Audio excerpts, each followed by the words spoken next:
I've seen this abstract painting technique on YouTube and Instagram where you put paint blobs on the canvas and then you drag it along the canvas. And it turns out looking like a group of people or Hattie Fatteners from the Moomins. So let's try it. My pet peeve is when people leave the background unpainted on a canvas, because it looks unfinished. It's an acrylic painting, not a watercolor painting, where the white of the paper forms the highlights in the painting. So I'm gonna start by painting both canvases blue. I have a color scheme in mind. I want to do a gallery wall for one wall in my bedroom of paintings with similar colors. So I'll use white, blue, purple, pink and a few metallic colors for the paint blobs. This really isn't as aesthetic as they make it seem. I'm getting paint splatters and different amounts of paint all over the place. You're supposed to do this with kind of fluid acrylics, but not too fluid, so that they'll spread on the canvas by themselves before you do anything. I tried using the blobs to form the top part of a heart, so we'll see how it turns out. I washed the squeegee beforehand. You could also use a ruler or an old credit card if you're painting on a smaller surface. So then you just press and drag the paints with whatever tool you're using. I think I pressed a little too hard at first and there wasn't much paint left on the canvas. The squeegee took it all. I also wish I hadn't messed up the end, but I forgot I needed to put something under the canvas to catch the leftover paint, so I propped up the squeegee for a while and got out a watercolor paper pad and then dragged the leftover paint onto the paper. And that's why the lower part of the painting turned out kind of funky, but I'll just pretend it was intentional. So for the second one, I used most of the same colors, but a little less of them. And instead of dragging straight down, I dragged in an S shape.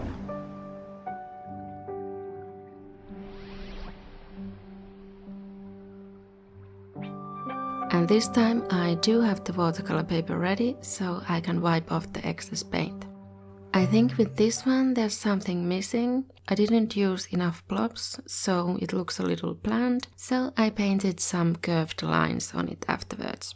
I tried not to press down as hard this time, but you can still see the canvas texture. So it could be about the paints too. Maybe you should use ones that are a little bit more fluid than this. Or maybe use bigger paint blobs, or use more paint. I'm not sure what the problem was. I really like the metallic parts. I do think this one looks like a group of people, some of them holding hands or hugging. Is that what you see, or do you see something different in it?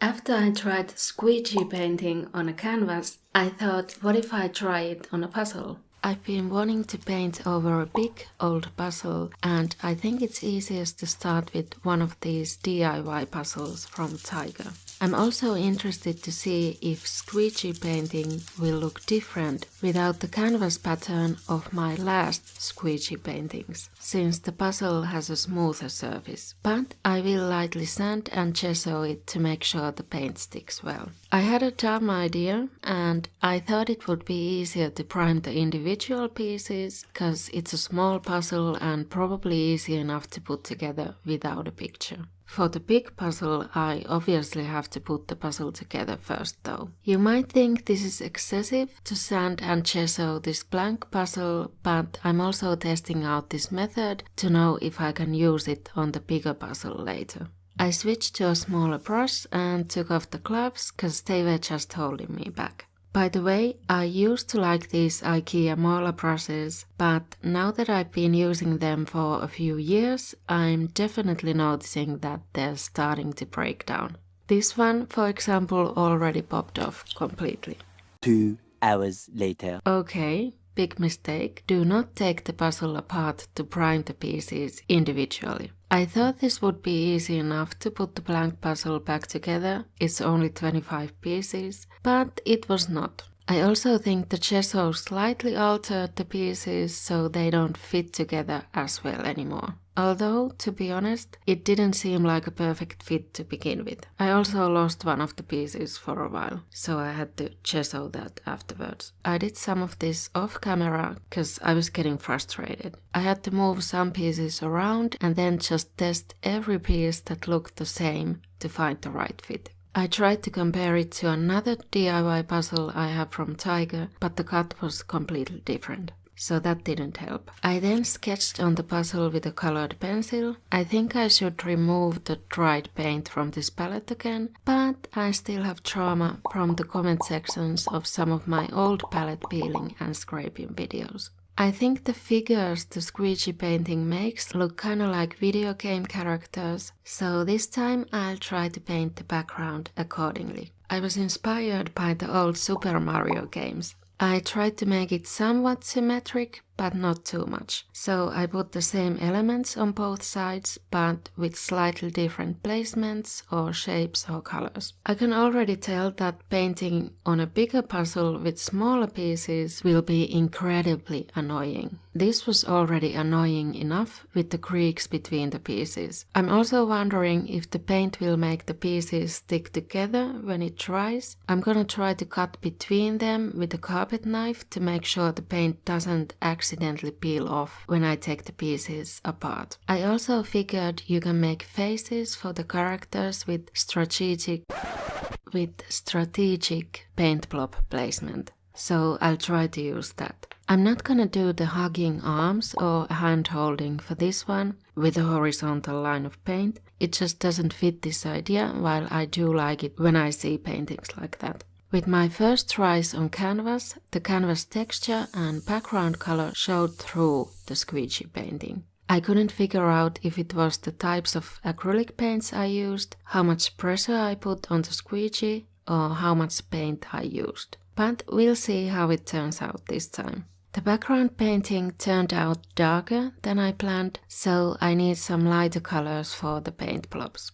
Yellow on top of the green, white and pink on top of the purple, darker blue on top of the lighter blue, and I'm trying to give them little faces by placing smaller blobs under the bigger ones. The white, turquoise, pink, lilac and metallic bronze are opaque paints, and the yellow and dark blue are more translucent and also a bit more fluid. I had to test if I can take the pieces out. I noticed the paint might peel off. The carpet knife wasn't good for this. Instead, I just pushed and bent the bottom of the puzzle to get that one piece to pop out, and I did get it off without damaging the paint too much. But I don't know what's going to happen after the squeegee painting when the paint layer is even thicker, so I'll save the carpet knife for that. Okay, time for dragging the paint down the puzzle with the squeegee. I was really nervous at this point, and then I was shocked at how it was turning out.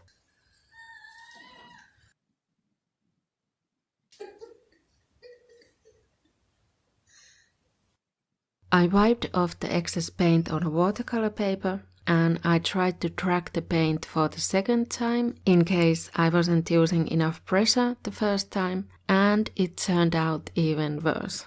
The yellow paint came almost completely off. This is horrible, not at all what I expected. For one thing, I wanted it to be straight down, and instead it's kind of curved. But that's not the real issue. The real problem is how patchy this turned out. So clearly this surface was not smooth enough.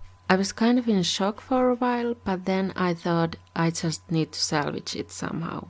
I took out the black paint marker and added some eyes on the clouds and on these strange patchy creatures, some outlines, and then I tried to fix up the yellow parts since the more translucent yellow paint clearly wasn't showing up anymore. I thought, what if I play up this snake pattern on them and add some yellow patches? And I added some yellow berries on the bushes too. I kind of wanted them to be red, but I had a lot of leftover yellow paint, so. And I added a few stars and some more expression on the creatures. Now let's let it dry overnight and then see if I can get the pieces apart with the paint still intact. The next morning. As I thought, I had a hard time taking the puzzle pieces apart. I had to take out the carpet knife and cut the thick paint layers to avoid the paint from peeling off when I pull the pieces apart. The paint did peel off a little bit in a few places, but for the most part it's not that bad. Let's see if I can still put the puzzle back together though. I started from the sides towards the middle. I tested if some of the pieces would fit better the other way, but it really didn't make much difference. The middle pieces, however, did not fit in the puzzle anymore, so I had to take out the cardboard backing to make them fit. Maybe if I sanded the edges of the pieces a little, it would help them fit better. So, thick paint on a puzzle will cause you trouble, and squeegee painting on a primed cardboard might not turn out so well. I feel like other possible problems may have been that the opaque paints were not runny enough for this, plus I let the paint blobs sit on the puzzle for a while for taking photos, and maybe they had dried up a bit before I actually used the squeegee. I've tried squeegee painting on a canvas and on a cardboard puzzle before. So let's try it on a wooden cube puzzle this time. I got this block puzzle either from the reuse center or a flea market. Can't remember, but it's promotional merch for a new part of town and a little boring, so let's try turning it a bit more interesting. I'm covering and priming the cubes with white gesso, painting 3 sides at once, and letting it dry for a bit before tackling the 3 other sides and priming each side twice. Then I'm painting the background colors. I'll just do a solid color on most sides, but let's try a gradient on one of the sides. And we're getting to the good part. It might be a good idea to tie the blocks together somehow to make this work. Maybe with tape or a rubber band or string or velcro like I'm doing here to make them stay in place. Then I'm adding the dots of paint. I'm using the more fluid paints I have this time to see how it goes. I'll do different color combinations on each side. I've now tried this method on canvas, watercolor paper, coated cardboard, so I'm interested to see how it turns out on wood. Most of the more fluid paints I have are unfortunately less opaque, so after seeing the results of this first side, I'm thinking maybe the best combination for this would be opaque but fluid paints. I still like how this turned out, it's just more of a faded look. I'm dragging the excess paint onto watercolor paper that I already used for previous squeegee paintings, and I'm letting the blocks dry well before moving on to the next side. It's a little problematic because it's thick paint and takes a long time to dry.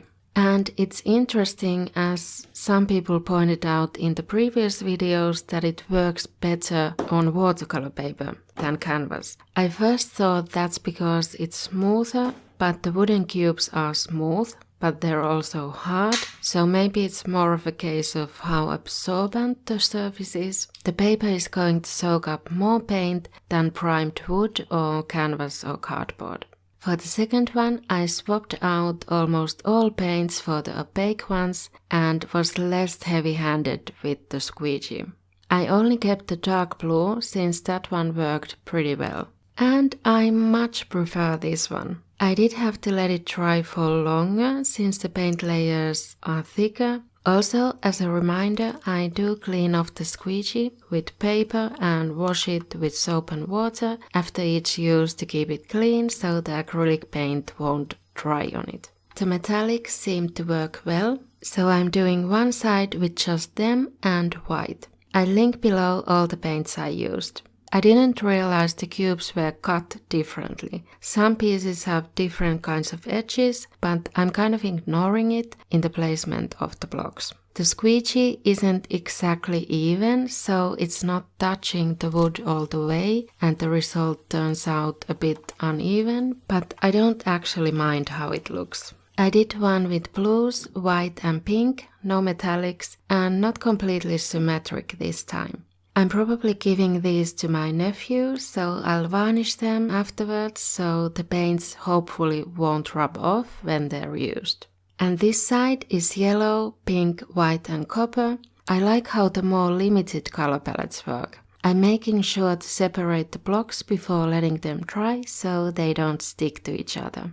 I take back that the paints would need to be very fluid. Opaque and heavy body paints seem to work at least on a hard and smooth surface like wood. Which side was your favorite?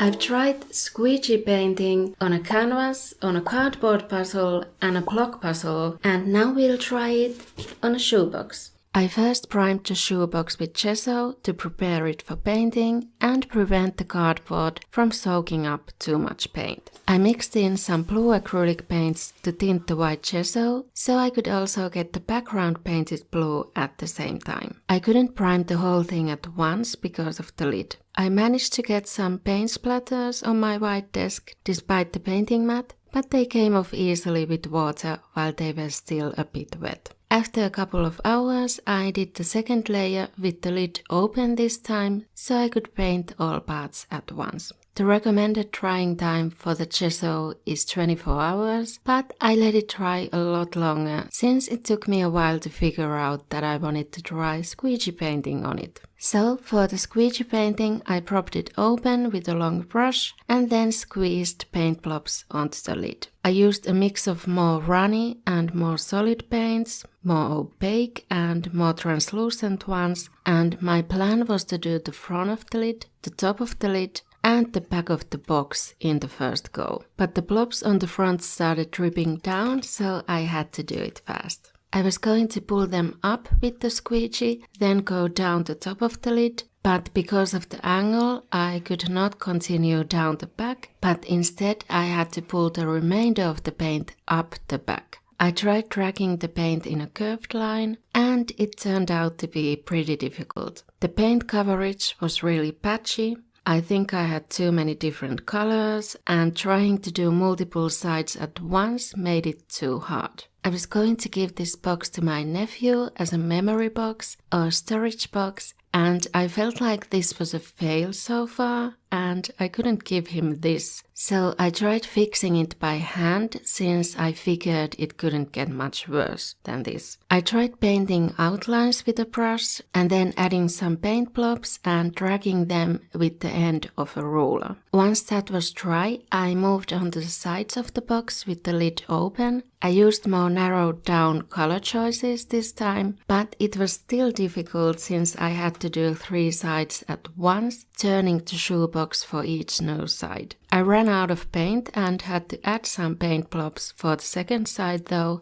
I like the side where the paint blobs start, but on the other sides the paints are just mixing together and not in a smooth way. I also ended up adding some extra paint from a different squeegee painting I was doing at the same time. I was still feeling like it was a fail and that this technique just doesn't work on cardboard, but then I decided to lean into the messy look and add dots and circles and dashed lines and arrows and whirls with metallic paint pens, and it ended up looking more cohesive, and I'm glad I finished it after all. Finally, I covered it with contact paper after it was dry to make it more durable.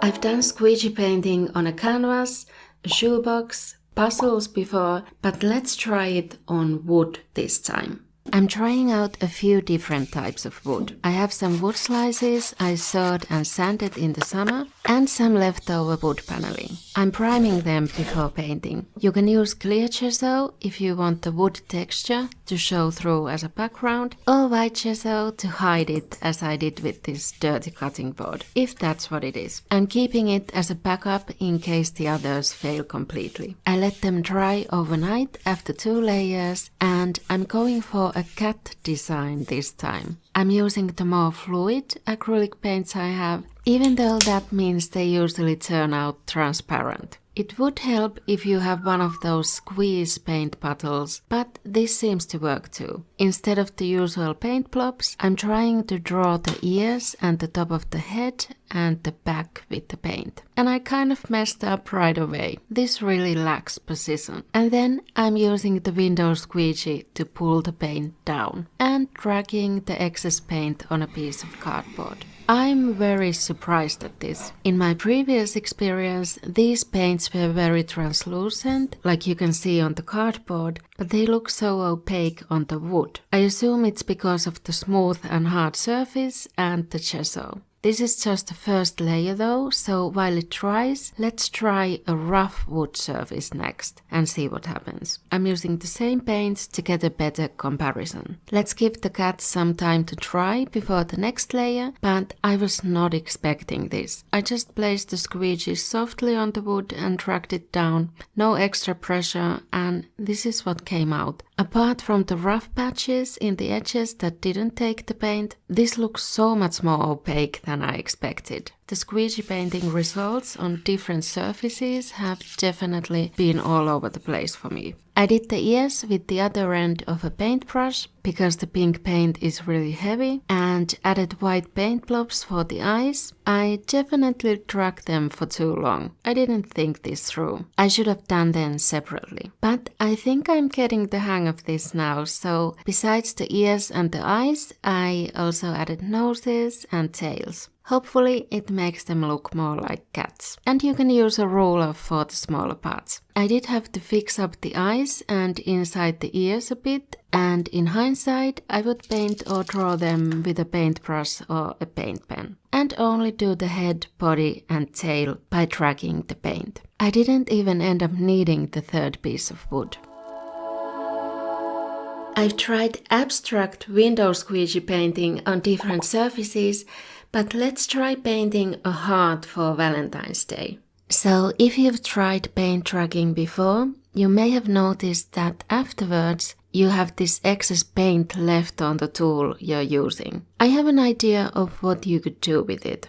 I figured it would be hard to actually paint a heart shape with a squeegee, but painting the negative space around it might be easier. So I tried blocking out the heart a few different ways on wood and watercolor paper.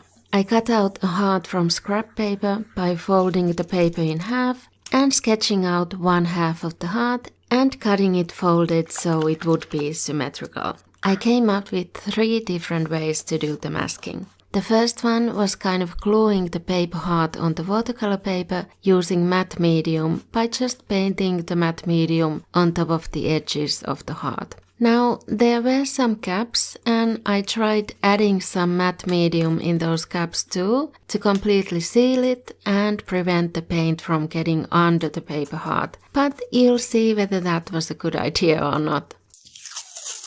The second idea was to use masking tape to fill the heart and cut out the excess. The edges aren't as smooth this way, but it might be a more easily accessible idea.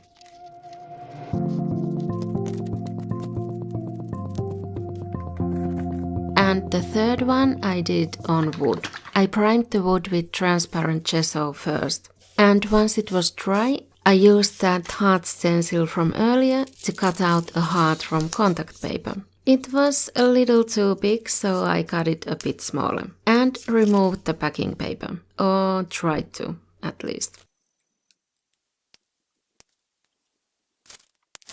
5 minutes later. And then put it on the wood piece. I did seal this with matte medium too. Once they were dry, I cut out the paints and the Window Squeegee. I used pink, purple, red and white for this. Which, in hindsight, maybe white wasn't the best idea for the white paper, since that's where the leftover paint is going. But anyway, the first paint tracking turned out horrible. I tried redoing it with a bit more pressure, but it still wasn't great. But before fixing that, I wiped the excess paint on the watercolor paper, then I added a bit more paint and redid the wood piece, and wiped the rest of the paint on the watercolor paper over both of the hearts. One of them straight down and the other in different directions to mix the paint more. The reason that the wood piece was so difficult this time was that the gesso made it bend, so the squeegee wasn't touching all of it with equal pressure. But let's peel off the hearts after trying to see which one of them worked the best. The masking tape one came off pretty easily, but it looks a little funny, which was expected since it wasn't a clean cut like the other two. The paper matte medium one was the hardest to remove, and I can tell it was because I let the matte medium go under the paper, which didn't just seal the seam between the two papers, but it literally glued them together. So this could have looked pretty nice if I hadn't done that. And I have a feeling I've done this same mistake before.